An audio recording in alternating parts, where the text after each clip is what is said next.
Triple murder के हत्यारे को महज 24 घंटे में पुलिस ने किया गिरफ्तार। खोरी महुआ एसडीपीओ राजेंद्र प्रसाद ने दी जानकारी।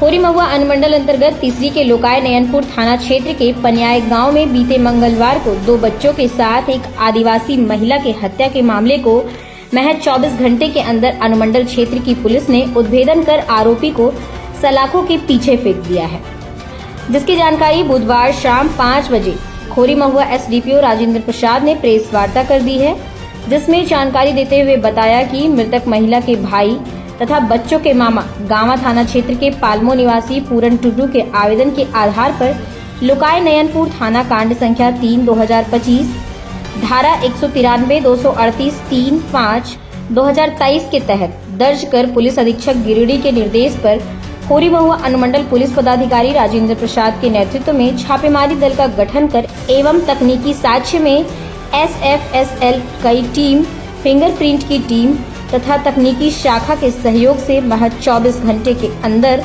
हत्यारे का उद्भेदन कर सलाखों के पीछे भेज दिया गया। बेटा और 9 वर्षीय बेटी और 5 वर्षीय बेटा की हत्या घर से लगभग 1 किलोमीटर दूर एक तालाब है और तालाब के बगल में पेड़ है, वहीं किया। पूछताछ करने के बाद अभियुक्त चारो हेम्ब्रम, जो मृतका का पति है, उसने बताया कि मेरी पत्नी का किसी से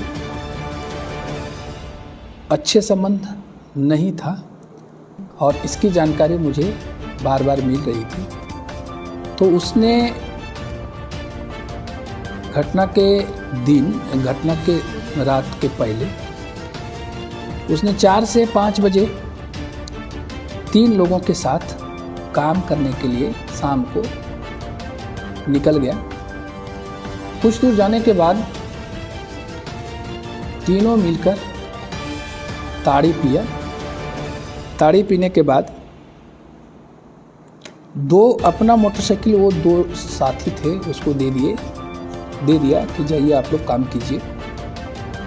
और वह अभियुक्त जो है चारो हेम्ब्रम अपने भाई का मोटरसाइकिल लेकर ये कहकर कि हम अगर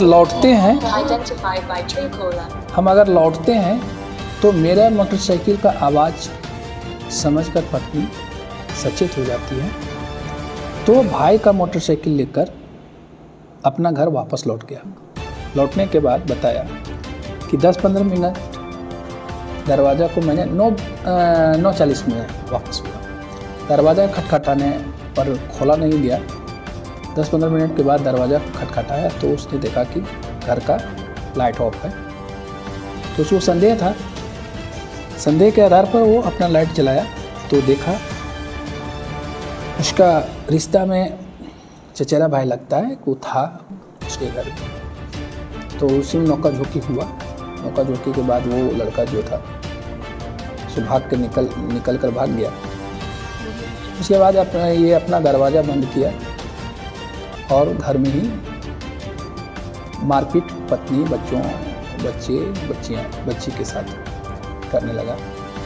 घर में इसका साक्ष्य भी मिला हम लोग का, चूड़ी टूटा हुआ और पैसा जो रखा रहता है, ग्रामीण लोग जो पैसा रखते हैं चुकनी में, मिट्टी का जो रहता है उसमें उस फूटा हुआ पाया, सिंदूर भी पाया, टूटा हुआ पायल भी छिटा फूटा था।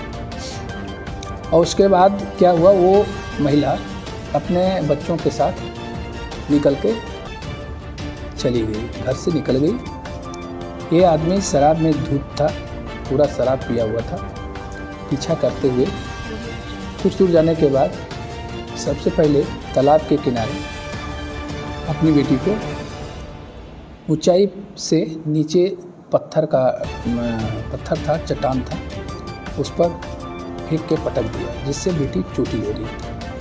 चोटिल होने के बाद वो अपनी माँ को सपोर्ट करने के लिए उठ के फिर अपने जो चारों हेम्ब्रम है उसको मारपीट करने लगा बचाने के लिए, मम्मी को बचाने के लिए।